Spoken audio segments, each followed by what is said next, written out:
Hello, everybody watching and listening. I'm always excited to talk to the guests that I'm talking to, which is why I bring them on the podcast to begin with. But today we have something that I think is unique. I'm going to be speaking with Benjamin Netanyahu, who was recently reelected as Prime Minister of Israel. This is a very interesting development as far as I'm concerned. It's the first time I've had the opportunity to speak with someone who is a sitting head of state or soon will be. And I think the reason that that's relevant and worthy of note is because it's one of the markers for the development of a new kind of political dialogue. We're in a situation now where it's possible to sit with a political leader and have a genuine conversation for a long period of time. We'll go at least 90 minutes, unscripted, so that there's no soundbite quality or editing to it. You just get the unvarnished words of someone who's in a position to make decisions that affect all of us. And so I'm very excited about this. I'll read the bio and then we'll go on to the interview.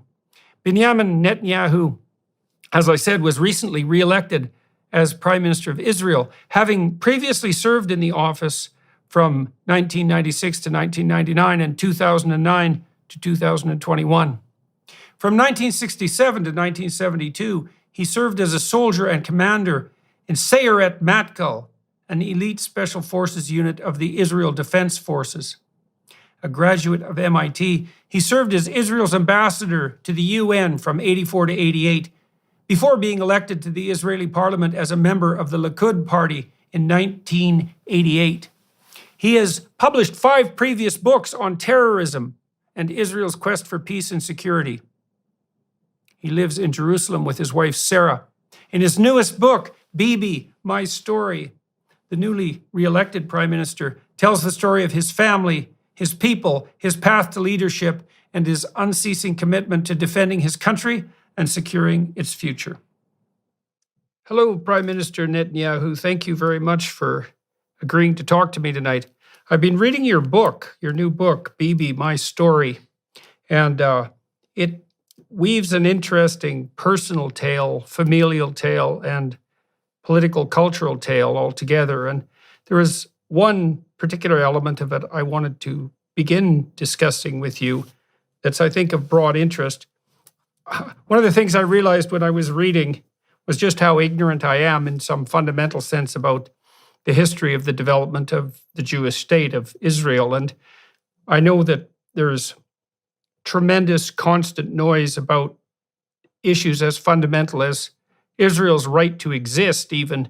And you start by talking about, in your book, you embark on explaining that, at least in some part, by talking about Herzl and his terror that anti-Semitism, that the rise of anti-Semitism in Europe was going to cause a catastrophe, which was obviously a justified terror. Would you be kind enough to walk me and my viewers and listeners through your rationale for the moral justification for Israel, the political justification as well? And I'm going to do what I can to my limited ability, let's say, to push back. I've heard the arguments of often young people who are more prone to give credence and sympathy, say, to the Palestinian viewpoint. And I'd like to rectify my ignorance and maybe help my viewers and listeners do the same thing. So would it be useful to start with Herzl? Well, I'd start, Herzl was what I call our modern Moses, but I'd actually start with the original Moses. The Jewish people have lived in the land of Israel, what is now the state of Israel, have lived here and have been attached to this place for about 3,500 years. 3.5 millennia. Now, for the first 2 millennia, roughly, of that time, we were living in what is described in a text commonly known as the Bible. So the Bible describes how the Jewish people lived on this land, were attached to this land, fought off conquerors, sometimes were conquered, but stayed on their land. And that continued for a very long time until roughly the 6th, 7th century, actually, after the birth of Christ, okay? roughly for 2,000 years. We were conquered by the Romans. We were conquered by the Byzantines. They did a lot of bad things to us, but they didn't really exile us, contrary to what people think. Okay, the loss of our land actually occurred when the Arab conquest took place in the 7th century. The Arabs burst out from Arabia, and they did something that no other conqueror, not the Romans, not the Byzantines, not the Greeks before them, not Alexander the Great, nobody did before. They actually started taking over the land of the Jewish farmer. They brought in military colonies that took over the land. And gradually, over the next 2 centuries, the Jews became a minority in our land. So it is under the Arab conquest that the Jews lost their homeland. The Arabs were the colonials. The Jews were the natives dispossessed. Well, that happens in history. The Jews were dispossessed. We were flung to the far corners of the earth, suffered unimaginable suffering because we had no homeland. But we didn't disappear, and we never gave up the dream of coming back to our ancestral homeland. So generation after generation, the Jews could be in Warsaw, they could be in Yemen, they could be in China. And they said, next year in Jerusalem, we'll come back next year in Jerusalem. Well, that was made possible because the Arabs who had conquered the land basically left it barren. They never made it their own. It was a barren land. It really had, practically, it was an empty land. And in the 19th century, the idea of coming back next year in Jerusalem became a reality. By the way, in part because of Christian Zionist support for the idea of the Great Return. The Jews came back in the 19th century to the land of Israel. The result of this return was that we started building farms, factories, places of employment. Arabs from nearby countries started immigrating, and they call themselves Palestinians. They reconstructed history and said, we've been here for centuries. No, they haven't. They weren't there at all, and they didn't have a national consciousness. We came back, made it our land, and we said, okay, we now will live together. We decided to establish a state in 1948, that's 75 years ago, and we said, everybody can live here. The Arabs said, there can't be a Jewish state. You have no right to be here. It's our land. It's not your land. It's been our land for 3,500 years. If you took over somebody's apartment, knocked them out, dispossessed them, and they never gave up the claim, and they said, it's our claim, and you left this barren dump, okay? And the families, the progeny of the people you kicked out, came back, rebuilt the house. You cannot come back and tell them, you don't belong here, we're gonna kick you out, especially since you're latecomers who've come to live in part of the house, which is what the so-called Palestinians are, okay? We say to them, you can live here, we can live here, but it's our land, it's our state. And the reason this conflict continues is because the Palestinians, who represent the colonial powers, the Arab conquest of the Middle East and beyond, they are saying, you have no right for a Jewish state. Well, we do. If any people has any right to a state, if any people never gave up their dreams of returning to their ancestral home, if any people rebuilt their home from nothing, from barren, wasted land, it's the Jewish people. To tell them, you have suffered more than anyone else. You have never lost your dream of coming back and rebuilding your national life in your ancestral homeland. You have no right to be there. But the Arabs who are trying to destroy you, they have that right. That is a complete perversion of history and also a complete perversion of justice. The Jews belong to this land belongs to the Jews. The Palestinians are free to live here next to us, among us, but they're not free to demand the dissolution of the Jewish state. That is not justice, that is injustice. That's the shortest lecture I can give you about Jewish history. So why do you think the claim that the Palestinians were somehow there in Israel first and have been displaced in a colonial occupation, let's say, by the Jews, why do you think that idea has gained such cachet, not least in the West? Because of ignorance? I mean, what do you mean they were here first? Well, you're familiar with the story of Jesus, right? Jesus was a Jewish rabbi living here 2,000 years ago. He was a rabbi from the Galilee, okay? He came to Jerusalem, he turned the money tables of the tables of the money changers on the Temple Mount. Where did that happen? Did it happen in Tibet? It happened here. Jerusalem was our capital. King David made it our capital 3,000 years ago. So the Jews are here. To try to say that they weren't here and that the Palestinians were here thousands of years ago is ridiculous. Anybody, anybody who can, you can actually Google this and find out how absurd this thing is. So as far as reinventing ancient history, that is unpardonable, because anybody can find out and understand that the Jews were here for thousands of years, the Palestinians weren't here.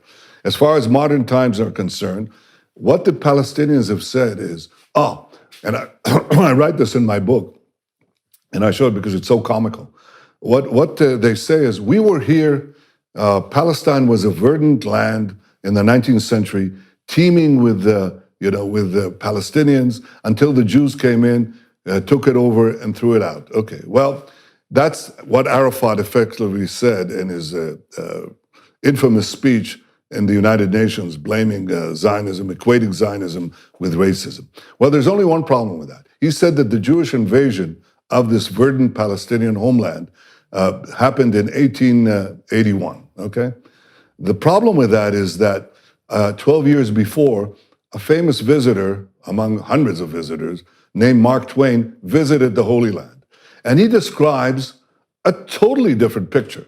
He describes Palestine, I'm quoting him, is a vast wasteland. He said, only imagination can grace this barren land with the pomp of circumstance and life. It's just, he said, we traveled for a whole day. We didn't see, in the Galilee, we didn't see a human being, one single human being. He said, Jerusalem sits in sackcloth and ashes.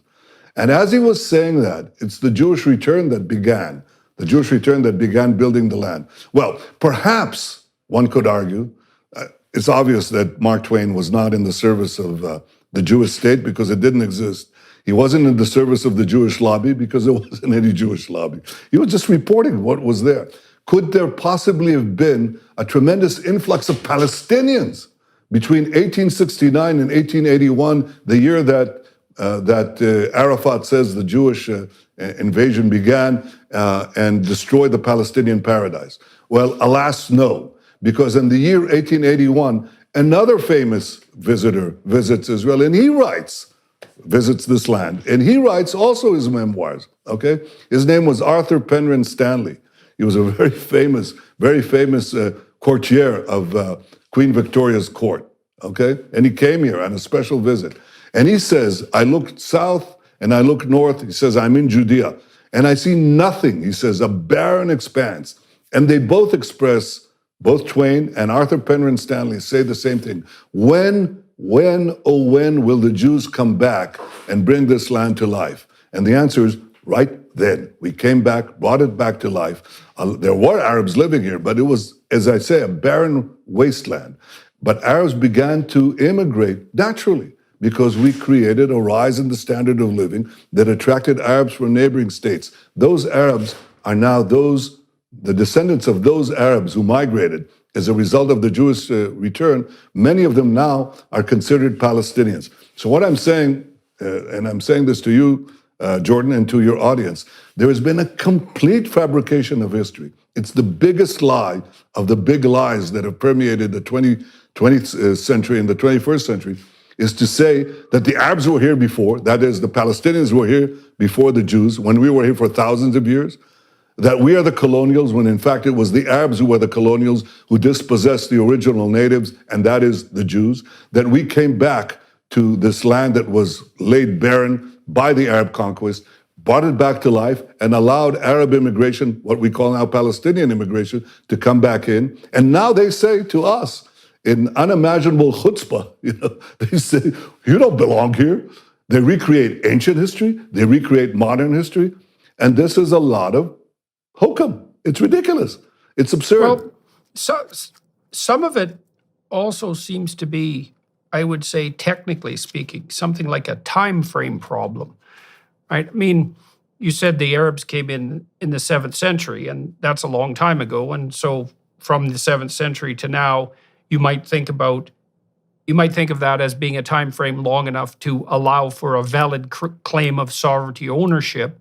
But the Jews' rejoinder is, well, we have a much older claim than that, one that spans 3,500 years. And the problem I have with that conceptually, and then I'll get to some other issues that are relevant to this, is that it's not exactly obvious what time frame of analysis should be primary. You have a very and important I don't really point. know how to solve that. I do, Yeah, and I'll answer your question. It's a valid Okay. question.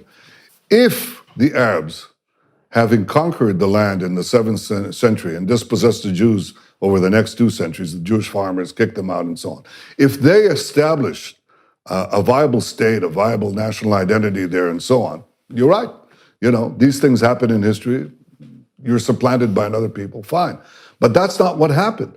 The Arab conquerors themselves were replaced by other. First of all, they did nothing with the land. It's just barren. They actually built one town. It's called Ramleh. That's it.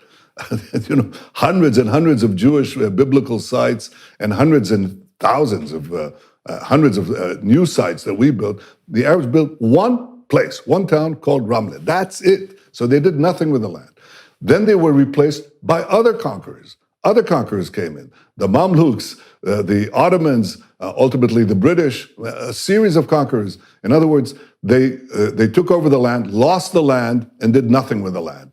So if they had done what you say, if they had created, if that house that we were expelled from was taken over by another people, another family, they built a family there, they had children, grandchildren, they extended the porch, they built a parking garage and so on, it's gone. What can you do? You still have the ability to demand reclamations, compensation and so on. But, you know, tough luck, that happens in history. But that's not what happened. Once the Jews were conquered by the Arabs did nothing with it, lost the land to others. Now we come back and bring it back to life 13 centuries later and perform this miracle. And they fabricate a history where we were there all the time. It was a verdant homeland. It was built up. It was nothing of the kind. It was desert. It was nothing. Now, it's not merely Mark Twain and Arthur Penryn Stanley who say that. Hundreds and hundreds and hundreds of travelogues over the centuries of famous French poets, of Swiss travelers, of German theologians, everybody, of poets, writers, travelers, who describe exactly the same thing. There was nothing there. There was no Palestinian state. There were no Palestinians. They didn't even, the Arabs even didn't call themselves that. They were calling themselves parts of southern Syria, whatever. There was no national consciousness. There was nothing to form the consciousness about. In the 20th century, the Arab world and the Palestinians and their supporters in the West, among the intellectual elites, basically erased history and recreated a fake history that deracinates the Jewish roots that are unparalleled. There is no other story in the history of nations where people fought for so long for their land, for 2,000 years, were dispossessed from it, came back to it, did not kick out an existing population with a national consciousness, rebuilt the land, and now are being told you have no connections to it. You were, you're the colonials. No, we're not. We're not just to give this. Just to give us a fine point, because this is so crucial, what we're discussing. And I discuss it at considerable length in my book because people are so ignorant of history. We are not the Belgians in the Congo. We're not the Dutch in Indonesia, okay? We're not the British in South Africa. We had been there all the time. We had been in the Congo. We had been, if you will, the equivalent in Indonesia. We were kicked out of the Congo and nothing happened in the Congo. Nothing. No other people there, no development, nothing. Okay? Now we come back to our land, build it up, enable immigration of Arabs, or now called Palestinians, from neighboring lands, and they tell us, oh, you don't belong here, you dispossessed us. This is essentially what Arab propaganda and Palestinian propaganda has done. And what I labored not only in the present book, my own history, Bibi, my story, but in a previous book, A Place Among the Nations, to debunk. And you know what? The interesting thing is this, so far, it's quite amazing. No fact that I put forward in any of these books has ever been challenged. Not one. Not one. Usually, when people, Place Among the Nations, my previous book, answering much of the questions that you ask, usually polemical books are challenged. The critics, and in my case, critics from the left, they'd find, some straggler, some factoid that is wrong, some formulation that is unfortunate, and so on. Okay, nothing. Nobody ever challenged it. It got, in those days, rave reviews from the New York Times, from great writers like Conor Cruz O'Brien and Paul Johnson and others. These are great writers, and it wasn't challenged. Okay, my current book has not been challenged on the historical facts. Nothing. People can argue about my opinions, but they don't argue about my facts. Try to be very rigorous about the facts. This whole attack on the Jewish people's right to live in the Jewish homeland, the attempt to erase the Bible and to erase the history after the Bible, and to create a modern fantasy that doesn't exist, based on the Palestinians who want to destroy us, who support terrorism, who are anti-democratic, who are or basically neo-colonials, because they're really the colonials. That is something that I think has. It's not merely folly. It has something fundamentally wrong morally, because it is both untrue and unjust. Okay, so the claim so far, if I'm going to say lean in the direction of your argument without leaning too far and too obviously, I would say is something like this, and tell me if I've got it right. There's a host of competing claims to the territory that now constitutes Israel. And you could have some debate about, perhaps technically, about which of those claims should reign supreme. The additional case that you make, however, is that the Israelis, the Jews, have done a tremendous amount of work in improving this territory. And I know there's a principle of ownership in Western common law, in English common law, and I'm not a lawyer, so I may muck this up to some degree, but I understand the principle. If you own territory, a vast swath of land, and you're doing nothing to it, and someone comes and squats on it and spends a lot of time improving it, at some point they actually develop a valid legal claim to the property itself. And so there seems to be something intrinsic to our notion of valid ownership, that if you're going to occupy a territory, you actually have to do something with it that's productive. And so that's at least part of the claim you're making at the moment, to buttress the notion that the Jewish people have a valid claim to the present territory. Well, and there were a lot of movement back and forth, yes, but the Jews have actually taken the land and made something of it. Well, I'm saying something else, though. I'm saying that they held the land for 2,000 years, were kicked out. The Arabs came and conquered it and immediately lost it to others and did nothing with it. The others did nothing with it. So it was basically, they took over my apartment, okay, a long time ago. The guys who took over, who basically kicked me out, were kicked out themselves. The apartment was left barren, and many decades, in this case centuries later, I come back to this barren mess, okay, this ruin, and I build it up back, and I not only improve it, I not only make my ownership based on improvement, but that nobody else did anything with it. There was no someone else. There practically were no tenants. Right. There. That's my argument. Right. You're also making the case that when the Jews came to Israel, they were doing what they could to coexist with the people who were there, with a sparse number of people who were there, but also to set up a state that would invite other people who weren't Jewish to live there as well. So it wasn't an oppressive regime in any sense. Well, we know what happened. Sense of the word. We know what happened. We know that when 75 years ago, when the state of Israel was declared, you didn't have a single Arab refugee. I mean, the Arabs say now that their enmity to Israel and the reason they went to war with Israel was because of the Arab refugee. But there wasn't a single Arab refugee or Palestinian refugee when Israel was established. In fact, the refugees are the result of Arab aggression and not its cause. And in fact, the Arab onslaught, 5 Arab armies that attacked the tiny Jewish state in its inception, these 5 Arab armies created 2 refugee problems. One, the Palestinian refugees who fled before the advancing armies, being promised that they could come back in a few days because the Jews would be annihilated, driven to the sea. That didn't work out, thank God. But in those 5 Arab states, there lived many Jews. Those Jews were summarily kicked out after our War of Independence. So the Arab onslaught on Israel, on Israel's inception, produced 2 refugee problems. One, Palestinian refugees, Arab refugees, we call them Palestinians. And the second is Jewish refugees. Now, Israel, with less than 1% of the total landmass of the Arab states, takes in the same number of refugees, Jewish refugees, as you had Palestinian refugees. You don't see them here. They're integrated into our society, into our government, into business, into everything. We solved, without the cornucopia of Arab oil, we solved our refugee problem caused by the Arab onslaught on Israel. The Palestinian refugee problem is kept alive by the Arabs that have 100 times more land, infinite oil resources. They keep it alive as a battering ram to produce exactly the propaganda that you say. So basically what the technique of Arab propaganda has been, and I describe it to some extent in my in my biography too, because you have to understand it.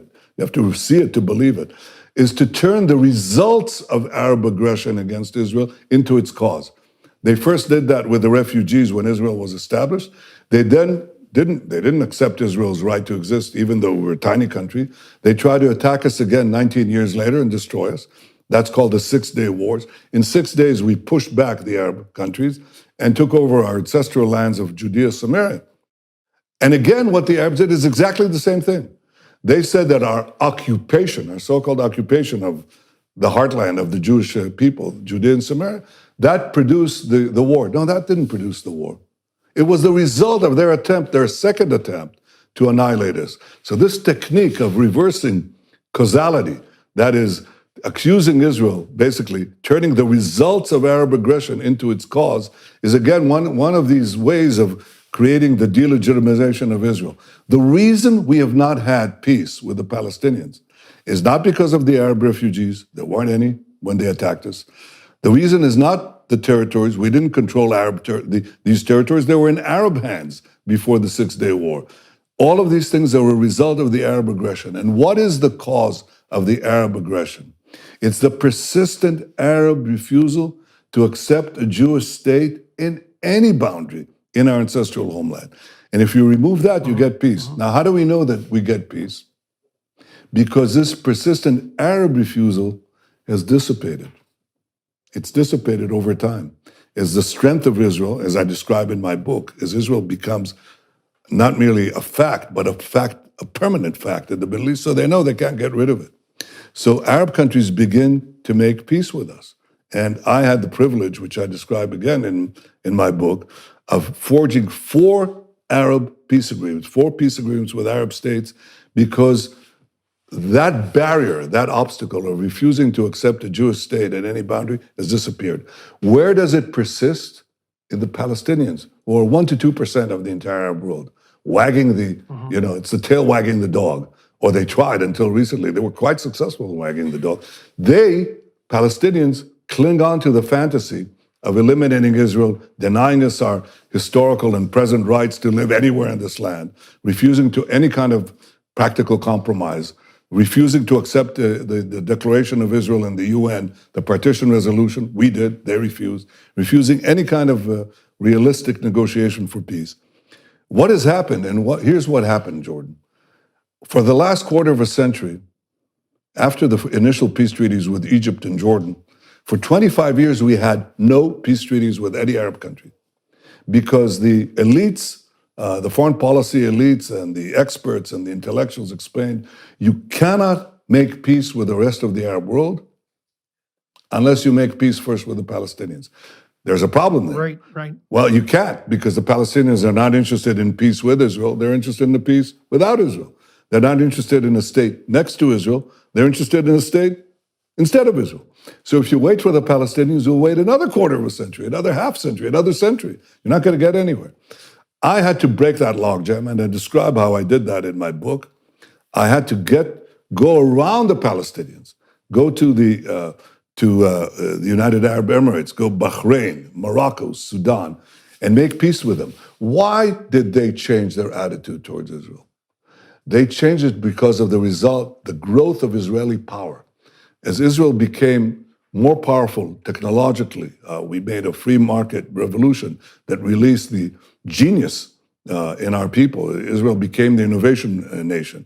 You can't do that if you're paying 75% marginal tax rate, right? So we cut tax rates, put in basically a capitalist economy, and Israel exploded. But it also became very powerful militarily because we could now afford to fund it. The combination of economic power through free markets and military and intelligence power that combined to give us diplomatic power.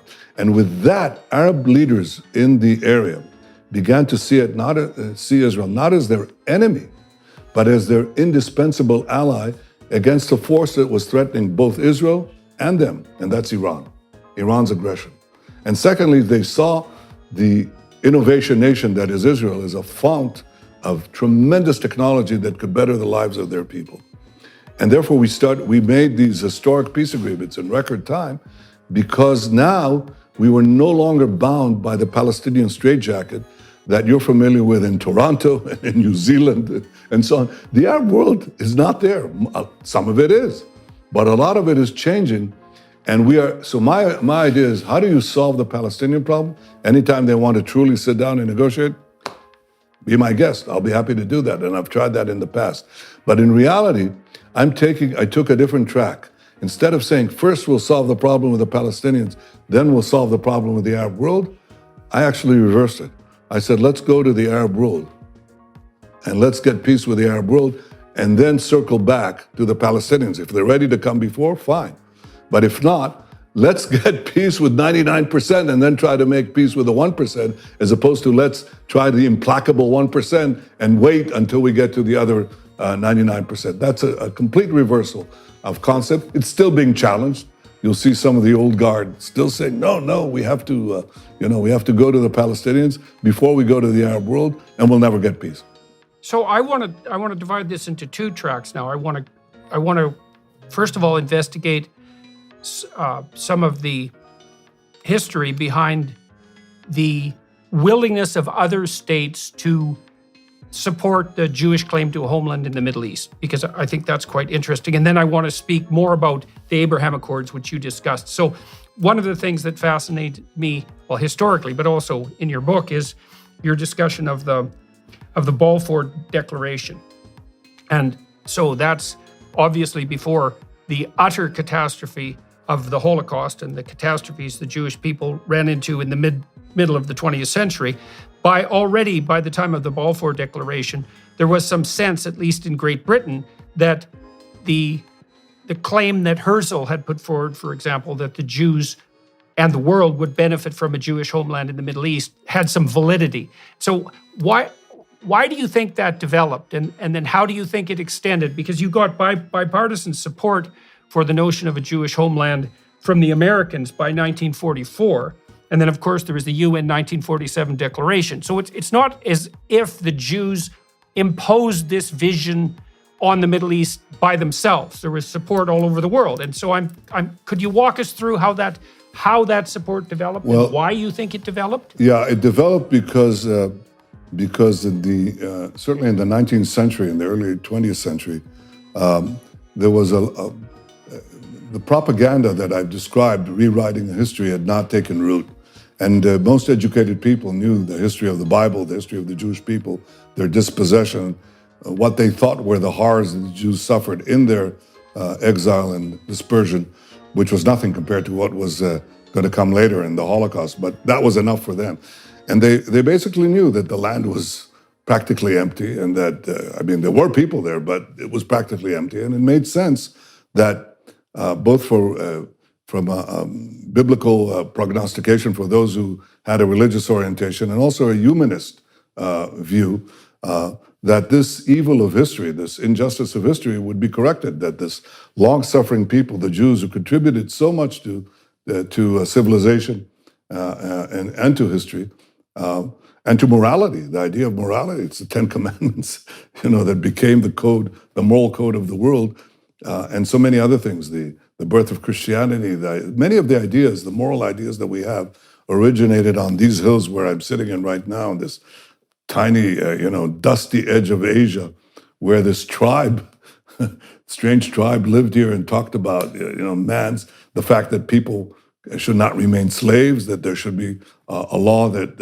applies to all of them, that kings are not divine, that they're subject to moral authority and censure and all sorts of other crazy ideas like that. It's all originated here.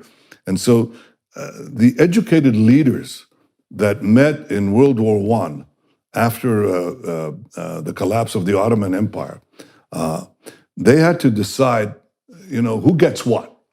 And they came upon the idea of self-determination, that is, that people should have, the ability to govern their nations, obviously with civic rights for other peoples living in their midst.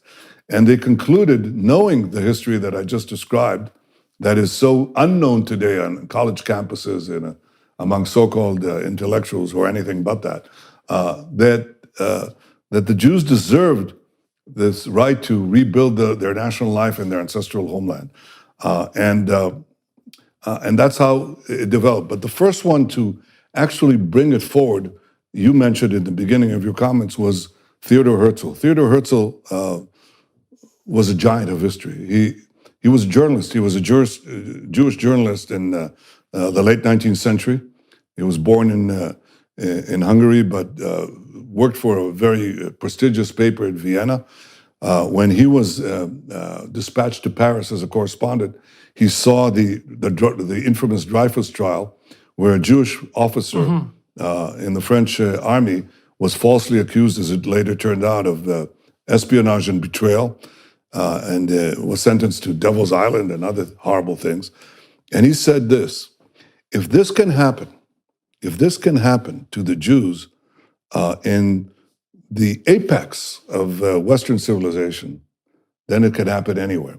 And he predicted that within a few decades, the fires of anti-Semitism would consume the Jews of Europe, that they would be slaughtered. He actually saw that.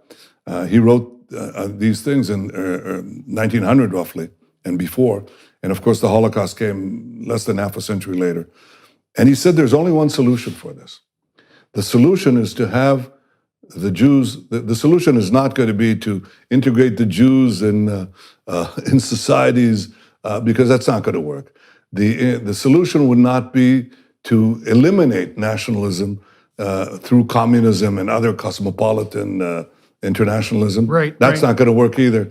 And in fact, he was right, because so much of anti-Semitism came from Stalinism and so on. Okay? It's not merely Nazism, it's Stalinism too. So either thing, it's not going to work. He said there's only one solution. The Jews should have a nation of their own, that is, a country of their own. And he sought to persuade first the German Kaiser, and after that the Ottoman Sultan in Istanbul, to give the Jews a state of their own, and he didn't succeed. He died after 8 years, that's it, 8 years. But in these 8 years, he launched this movement that turned the dream of ages, century after century, next year in Jerusalem. He turned it from a prayer, from a dream, into a practical plan. My grandfather, Nathan Milikovsky Netanyahu, he was enthralled by Herzl. He became a tremendous speaker at the age of 20. Thousands of people crowded to hear him throughout Europe, Eastern Europe, Poland. There were records, press records, which I give there, how people fought each other. They broke windows. They fought physically to hear this young man speak about about Herzl's vision coming back to the Jewish homeland. Well, Herzl died. He died too early. And his followers continued the dream even though he was dead. My grandfather was one of them. My father was one of them. But they didn't succeed. So now we fast forward. In 1917, they succeed partly because the British Empire, which now, after the defeat of the Ottomans, controlled what is now the land of Israel, decided to give the Jews a homeland. They didn't say it's state yet, but they said a homeland. It was clear it was a corridor to a state. This was met by fervent Arab opposition by many of the Arabs who had immigrated to Israel, to what is now the land of Israel. They said, no, stop, can't come anymore. Okay, they decided we're just going to oppose any Jewish land. And the British backed down. They backed down from the so-called promise they gave. It's called the Balfour Declaration, where they promised the Jewish homeland. They backed off, okay? And now the Jews are stuck. They're in Europe. They can't migrate because Jewish immigration was effectively blocked by the British, who betrayed their promises to the Jewish people. And now Hitlerism rises. 1933, Hitler rises to power. My father, who later became a great historian of the Jewish people, he's all of 23 years old. And here's what he writes with the rise of Hitler. He says, Hitlerism will annihilate all the Jews of Europe, and it's racial anti-Semitism that would consume every last Jew. And the only way we can fight it is to persuade the civilized world that it is not only the Jews who will be annihilated or threatened, it's their civilization too.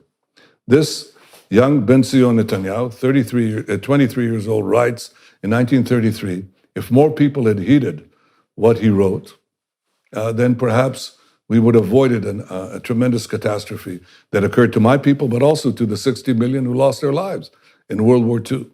Well, they didn't. Now, my father saw this coming, and a few years later, he went to the United States in World War II, and he sought to recruit American public opinion. He's a young man in his early 30s. He's trying to recruit American public opinion to recognize that it's not merely for the sake of justice, doing justice with the Jews who are being incinerated in Europe. It's for American interest and Western interest to have a strong Jewish state, a strong Jewish state. And finally, he makes his way up the ladder because one official hears him, brings him to another, because he argued something that no Jew had argued before, no Zionist leader argued before. They all argued the moral case, which we've been discussing at some length in this program. But my father, he didn't abandon the moral case. He argued it with great passion. But he turned, when he talked to statesmen, as he taught me, when you talk to public opinion, you talk about justice. And you have to argue the justice of your cause. That those who are unjust do the same, so you may as well do it to protect yourself against the people who lie, the people who cheat or present themselves as moralists while they blow up babies deliberately, okay? Speak of human rights while they trample human rights. You have to argue justice and speak the truth. But when you speak to statesmen, as my father told me, you have to tell them, you have to speak of interest. That is what my father did. And at the end of World War II... Well, that seems to be what you did with the Abraham Accords. Exactly right. That by allowing or by facilitating Israel's development into an economic powerhouse, exactly right. You also made the country, you helped build the country into something that could be practically allied with, as well as, let's say, making them simultaneous moral exactly. case. And that's really, you hit exactly on the vision, because my purpose in life, inherited from my grandfather and from my father and my fallen brother, my brother who fell while leading the most celebrated rescue mission in modern times, the historic rescue of Entebbe, where he died. I described that moment when I learned about it in some detail, and also what happened there, which is not fully known. But I inherited from them a life of purpose. And the purpose was to assure the prosperity, security, and permanence of the Jewish state, insofar as you can offer anything permanent in our world.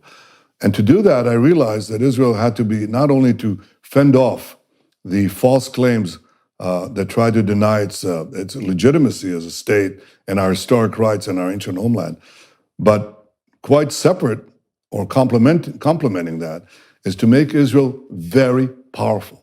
Because history is very unkind. And productive, not just powerful, right? Because the other advantage you had with the Abraham Accords was that you could present Israel as a compelling partner in economic development to Arab states that were actually hungry for a pathway forward out of their unidimensional dependence on oil wealth, for example. Exactly right. When I say powerful, I don't mean militarily powerful, and that's exactly what I point out in the book. And I said, normally, if you ask Israelis before that, what is powerful? Well, powerful means having a strong army. I concluded very early on, having served in the Army, I served in a special unit, an elite unit, and I described my brushes with death and clandestine missions and far into enemy, beyond the lines of enemy lines, and many firefights that I was in. In one, I nearly drowned in the Suez Canal. In one, I was shot while rescuing, while taking part in a rescue of hostages in a hijacked plane, and so on. So I had intimacy with the military, obviously, because I also served for 5 years in this special unit as a soldier and officer. And it's a big adventure story, as you must have read.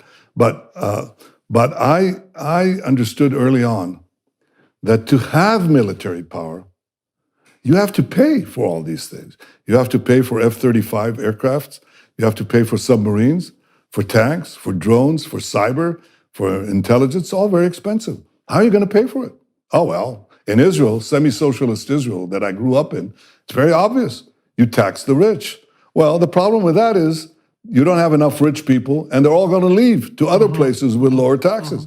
So I figured that the way you can actually enable Israel to be strong militarily is you have to make it strong economically. But to make it strong economically, you have to completely overhaul Israel's economic system from semi-socialism to free market capitalism. And I entered public life essentially with that view. And I became first prime minister, then finance minister, and again prime minister. And I led a free market revolution that turned Israel from basically a supplicant to one of the most advanced economies on earth. Just to give you an example, when I was first elected prime minister, Israel was well behind all the Western European economies, certainly the United States and Canada, in terms of per capita income. Well, as a result of the changes that I put forward and I described in the book, Israel became, in per capita income, wealthier than Japan, France, Britain, Germany. It's actually outstripped them all. And the power, my vision was that the fusion of free markets and technology, which we invest in all the time in our military, that produces this tremendous efflorescence, economic efflorescence, and that gives you the power combination. The power combination is not merely the military, which you can now afford. It's the civilian technology which you now develop. And so Arab states could see, well, Israel is a strong country, and with enough resolute leadership, it will oppose Iran that threatens both of us. But Israel also produces fantastic desalinization. Israel produces tremendous developments in energy, tremendous digital developments, tremendous developments in health, and so on. We were the first to leave COVID because of our databases that we developed for the population and so on. We were the first to exit COVID and rebuild our economy very quickly. So the combination of civilian technology and military and intelligence capability produced this desire on the part of the Arabs to make peace with us. And you know, the attitudes, those ingrained attitudes, anti-Israel attitudes that are still rife in the Arab world, begin to change, because here's what happened. Because I could make these peace treaties with the Gulf states, hundreds of thousands of Israelis now fly over the skies of Saudi Arabia, land in Dubai or Abu Dhabi or Bahrain, and Arabs there embrace the Israelis who are coming there, and Arabs and Jews are dancing in the streets. Now they're making joint ventures together. You know, they have economic interests, but also the views, the cartoonish absurdities of Arab propaganda are dissipated with this human contact. So the new kind of peace that we have, a peace based on power and interest, is actually changing the previous assumptions about Israel in many parts of the Arab world. My goal, and I say this openly, my goal, if as I hope I'll form a government very soon, is to continue the expansion of the circle of peace to the rest of the Arab world. But I don't think it's going to be actually a quantum leap again, because there is a country there that is a close neighbor, that is extraordinarily important, and that's Saudi Arabia. And if I can achieve a Saudi-Israeli peace, we will be well on the route of ending the Arab-Israeli conflict, and we'll be left with the Palestinian-Israeli conflict. But it will be a lot more manageable, and we will have changed history. The idea is peace through strength. It's an old idea. I didn't invent it. But the strength that I'm talking about is the combination of economic, military, and diplomatic strength. I call it the three pillars of peace. Could you walk us through what you did on the economic front? I have two questions there. What did you do on the economic front to move Israel from a relatively far left-leaning socialist state to a free market economy? So I'd like to know the details. And second, why do you think that, given the radical success of your free market maneuvers, that the more socialist vision was so attractive to Israelis for such a long period of time? So let's start with the first one. So tell us what you did on the economic front to allow for the emergence of this Silicon Valley-like miracle in Israel that's unfolded over the last, about 15 years, something like that? 20 years, yes, exactly 20 years. 20 years. Well, the first thing I did was, if I can borrow a phrase from the Clintonites, never let a good crisis go to waste. We had a tremendous economic crisis when I took over as finance minister in 2003, horrible things. And the country was still along semi-socialist lines. And I decided, and most people thought it was because of the collapse of the dot-com markets, if you remember that, which it was, but it was a tiny factor of it. It wasn't a really important one.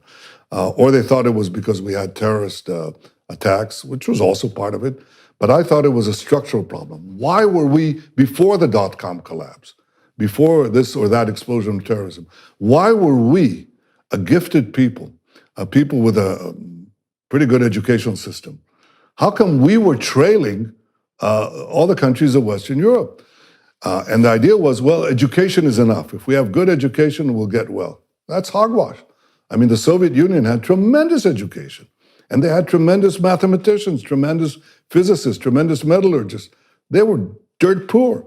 And yet, when any one of these people was put on a plane and someone managed to smuggle himself to Palo Alto, they were producing wealth within days because you had a free market there. So technology by itself doesn't produce wealth.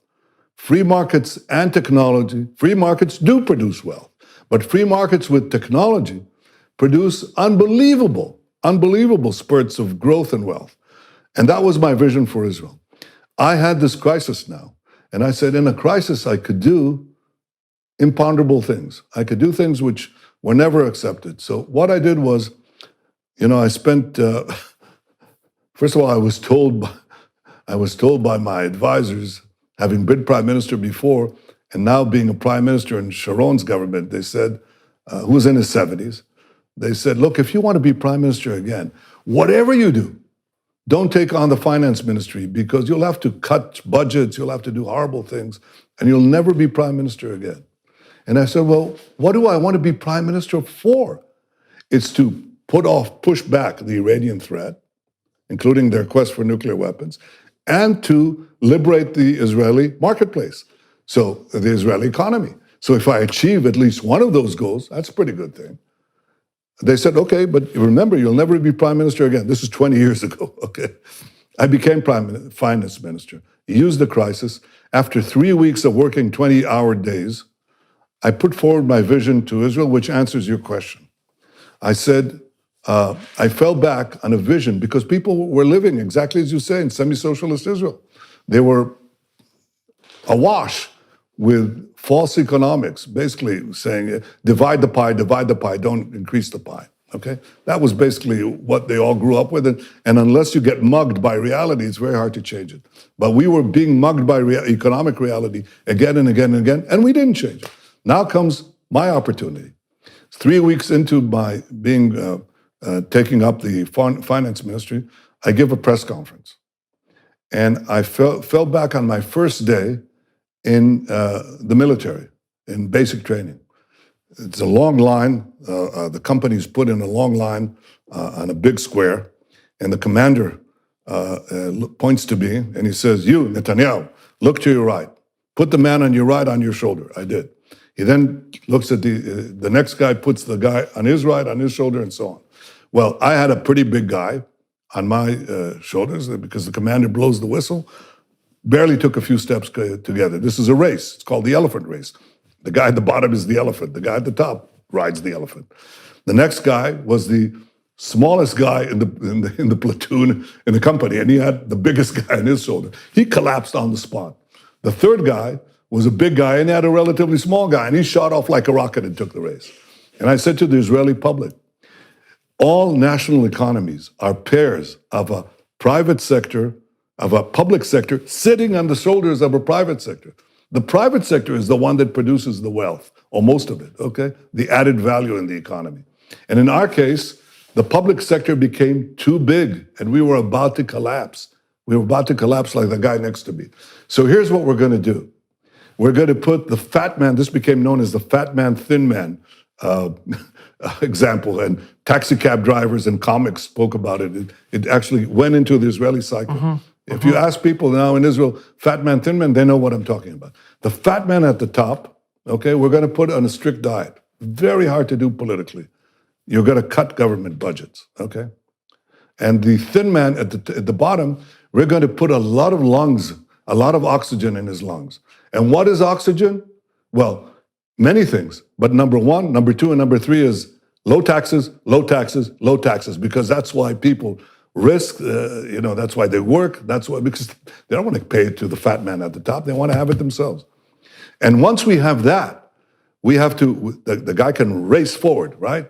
Run forward and take the race compared to other economies. Well, not true, because as he begins to run, he hits a ditch, and then he hits a wall, and then he hits a fence. And these are called barriers to competition. We have to deregulate the excessive regulation that semi-socialist Israel had and still has to some extent, but we've done a lot there. So it's three things: compress the fat man, lower taxes, and do other things to make business very attractive and easy, and remove barriers to competition. And frankly, that's what I did. I don't describe the 80 or so major reforms that we did, but I did them in a crisis. And the reason I could get away with it in a crisis is because, things were so bad, they were so bad that they let you do it. But I paid heavily, and I almost disappeared from politics. When I later ran for, as the leader of Likud, my party compressed to 10% of the Knesset. That's it. Right now, we're the biggest party. But I was merely destroyed. So my advisors who told me, don't take the finance ministry, weren't that wrong. I was declared dead. Having survived several brushes with death as a commando soldier, I now survived a brush with death politically. So I was eulogized. People said Netanyahu did great things in the economy, but he's dead. He's down to 12 seats out of 120 in our parliament. It's finished. Thank you for what you did. Go away. Okay? I recovered from that. And I was reelected. So why did you pay the price? Like what? Oh, why? What was it about your reforms that made that price inevitable? Because first of all, the most important part is that in order to put the fat man, the public sector, on a diet, I had to cut back Israel's lavish welfare system, which encouraged people to live on the dole and not to go out and work. Okay, so when I cut child allowances, which in Israel were extraordinary, they'd go up with each successive child. So by the time you got to the sixth child, and you had, like the Bedouins in the Negev, they had 60 children from multiple wives. They could drive the BMW Jeep as their second car in the sands of the Negev. I mean, and this was leading to demographic and economic collapse, okay? And the same thing was happening in other sectors, the ultra-Orthodox community and so on. They didn't work, they just had a lot of children, which the others, the private sector had to pay for. And when you cut that, well, Jordan, I can tell you, you don't become very popular, okay? It's not cutting government. Well, there's a lot of short-term pain there, eh?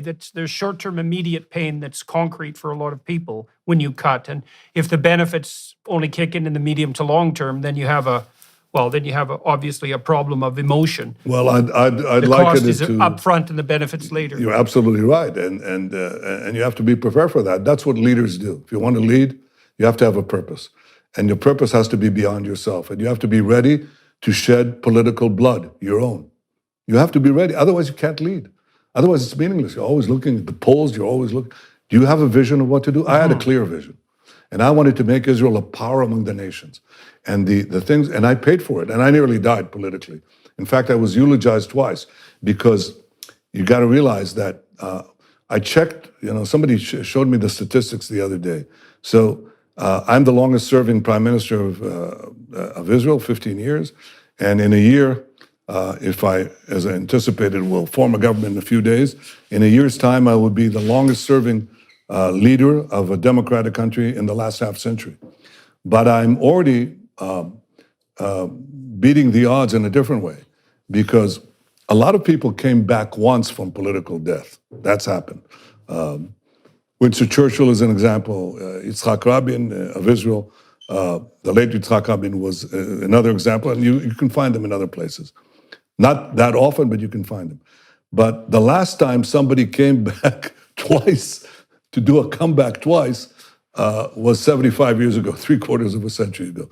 And the reason that's happened is because you're quite right. If you're able to survive political death, then people appreciate what it is you did for the country and for them. Even though, you could be swept by tremendous hostile press, as in the case in Israel, but you can overcome that. And in Israel's case, in my case, in the story of my life as I describe it, it was to bring into effect this vision of Israel, of a powerful state that has this tremendously creative economy, along with a powerful military, opening the door to peace with its neighbors, and also fighting what is a global threat. Iran, with nuclear weapons and intercontinental ballistic missiles that can reach Canada and the United States and anywhere, is a threat to all of humanity. And by protecting Israel, by fending them off, I of course protect Israel, but I think we protect the larger international community. People appreciate that. That's why I'm sitting with you a few days before I expect to go back into office, because we can have this free-ranging conversation now. I can talk about my book, which I unabashedly am trying to plug in this conversation, and I urge you to read it for two reasons. One, as you say, to understand better the history of the Jewish state, the Jewish national movement, Zionism, that led it, the reality of the Middle East and how it's changing, by the way, for the better, the threat of Iran, all of these things, and my contacts with the successive American presidents, who are very different from one another, and I've had to deal with quite a few of them, and it's an interesting story. But I think beyond that, I think it's to live a life of purpose. Okay, well, you had to be guided by and have faith in principles that were outside of short-term advantage in order to do what you did. And that's the story that you lay out in your book, and that seems to be in accordance with the facts on the ground. When you, in your political experience, no doubt you've dealt with political leaders who have a vision and who are abiding by principles, and then you have dealt with political leaders who don't. And one of the questions I have for you as a consequence is, what is it that you think that the leaders who who aren't guided by principle and vision, what is it that they're pursuing? And in your experience, is that more common on the political front than guidance by vision and principle? In general, yes, it's more common. And that's why people don't have high respect for politicians. They speak of principle, but they're usually interested in personal power. For me, power by itself is meaningless. Power for what?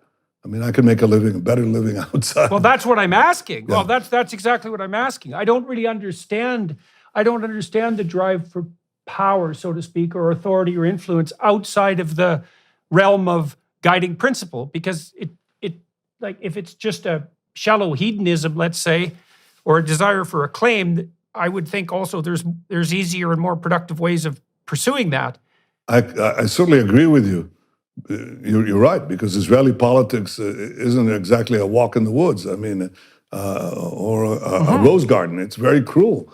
And my family and myself were subjected to incredible calumny and slanders and lies. It's horrible. So unless you have an overriding purpose, there's no point.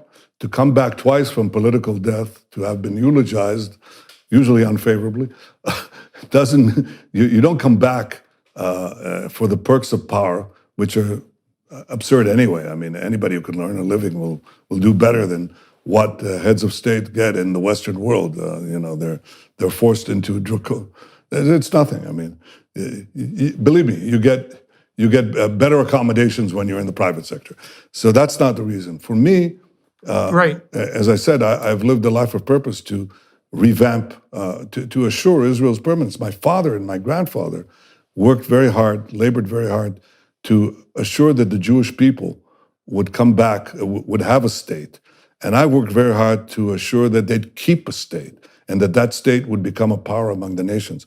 By the way, the University of Pennsylvania has this annual poll in which they asked 17,000 opinion leaders in, I think, 20 countries to rank the powers of the world. And in the decade that I led Israel, between 2010 to 2020, Israel was consistently ranked as the 8th power in the world. Now you got to understand, we're 1/10 of 1% of the population of the world. You know, we're going to reach 10 million soon. Ahead of us are countries with billion people, hundreds of millions of people, tens of millions of people, and below us the same. But we stand out, this tiny, tiny country. And the reason that's so is because I put this vision that is my purpose in life into being, but it's the jury is still out. It's not that you can sit on your laurels. I can't say, oh, well, and I'm coming back in. I've done it. I wrote my biography or my autobiography. That's it. No, you have to constantly work at it. You have to constantly increase the economic power, increase the innovation, increase the circle of peace, expand it, and block those who would trample us. And it's not automatic. It's not obvious that history will be kind to the good. It's not true. History has been kind to the bad. History has been kind to the worst people. I mean, Genghis Khan ruled a good chunk of the world for over a century and created horrible, terrible horrors. The Roman Empire, you could judge it this way or that way, but they ruled through the force of arms and subjugation for centuries, okay? The history, Martin Luther King said the arc of history bends towards justice. Maybe so. But that arc is very brittle, and it could be broken by the darkest forces. And there's lots of variability. Lots of variabilities. And right now, the darkest force in our immediate vicinity is this horrible regime in Tehran, in Iran, that everybody can see its horrors, what it's doing to those incredibly brave men, incredibly brave women who are dying on the streets there. And that, if I say that the arc of history will bend towards catastrophe, if these ayatollahs, these thugs, these theological thugs would have nuclear weapons and the means to deliver them to every part of the earth. So I've made it my life's mission, so far successful, to prevent them from having that. But it's an ongoing thing. The jury is still out. There are many things. It's not guaranteed. Right. Well, part of the reason you were able to offer something attractive to the Arab countries with whom you signed a peace accord was because you had something to offer, as you mentioned before, in relationship to Iran. And so let's talk about the Abraham Accords a bit more. Now, you're going to be moving back into office in the upcoming weeks in all likelihood, and you indicated your continuing interest, for obvious reasons, in expanding the Abraham Accords, and you mentioned Saudi Arabia. Can you explain a little bit about your vision of the most likely pathway forward on the Abraham Accord front? Are the Saudis next to sign, so to speak? Is that beckoning on the horizon? I can't speak for them, but and the Saudis are tremendously important. I think it should be understood. It's not just another country that would be added to the roster of peace. This is by far the most significant and influential Arab country, although there are some remarkable examples of achievement in the United Arab Emirates and other places in the Arab world. But the Saudis undoubtedly are in a category of their own. And yes, I would like to have peace with them, certainly begin with normalization. But you have to the answer is, will they be there? First of all, where are they? This is an interesting question. There's no way that we would have been able to achieve the peace accords, the normalization accords with the Emirates and Bahrain without tacit Saudi approval. There's also no way that we could fly above the skies of Saudi Arabia without Saudi approval. There's no way that I could speak the other day, as I did, when the elections results were known, with my Saudi friend, Muhammad Saud. He's I call it the Likud branch manager. He speaks on Saudi internet, okay?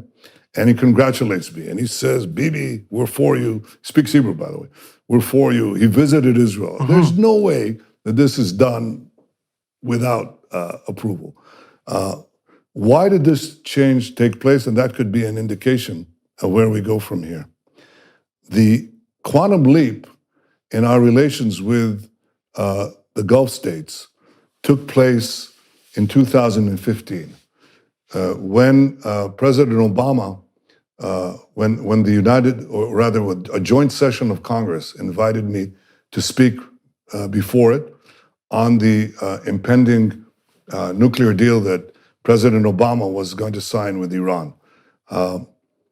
Even though I knew that I couldn't reverse it, I couldn't get 2/3 majority in the Congress to resist it, I thought I could get a majority to oppose it, and I did, consisting not only of Republicans, but quite a few Democrats. But I knew I couldn't get 2/3. I can't get 2/3 in our Knesset, in our parliament. I certainly couldn't get it in the American Congress, but I went to speak there. And I spoke, by the way, Jordan, I described the speech. I never prepared for a speech like this in my life. And I prepare my speeches right up to the podium. I change them on the podium. You know, I'm a stickler for the precise word. So, I came into, just as an aside, I came to Washington. You'll read this in the second part of the book. But I came to Washington to challenge a sitting president. It's a very, very difficult thing to do. And even though, Obama was the quintessential example of a leader who was there not for power itself, but for a purpose. He had an ideology. It's just that his ideology clashed with mine. He believed that peace will produce power, and I believe that power produces peace. And if you ask me to do a peace treaty that will basically leave me shorn of my power, it won't last for 5 minutes. So we had a difference of views, but it clashed, literally clashed, with the question of the Iran Accords, which I thought merely paved the way for Iran to become a military nuclear power, which will threaten all of us. So I, not lightheadedly, but after considerable deliberation, went to Washington. I arrived in Washington the evening before. I'm going to go over the speech, and I try to practice the speech, and my sinuses are clogged. I have that condition. And I put more and more nose spray, and they're getting clogged. They're both clogged. And I try to practice the speech, and I'm stopped in mid-sentence, every mid-sentence. And I say to my wife, this is the worst thing that could happen. The most important speech of my life, and I'm stuck because of these horrible nose drops, and I fling them in the air, and they try to give me bowls of steam. They bring a medic. Nothing happens. She says, well, sleep it over. It'll pass by morning. Well, it didn't, and I didn't sleep a wink. I get up in the morning. We make our way towards the Capitol building, and I say, what in God's name am I going to do? I mean, I can't deliver a line of the speech.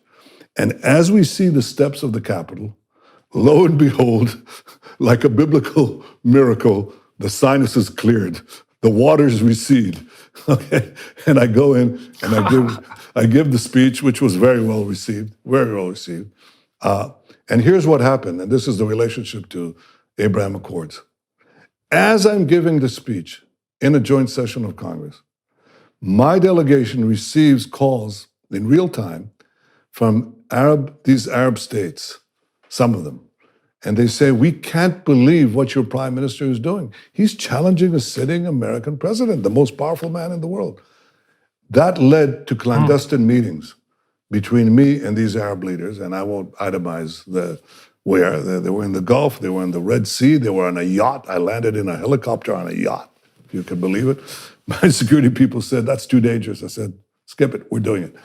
And this led to the Abraham Accords that were later culminated with the help of President Trump, and he had an important role here. And I value and I appreciate that. I'll never stop appreciating this because I think it was very important. But it took me a while to persuade him. He got very little credit for that too, by the way. Well, he got all the credit from me, but it took me 3 years to persuade him because he was going down the Palestinian rabbit hole.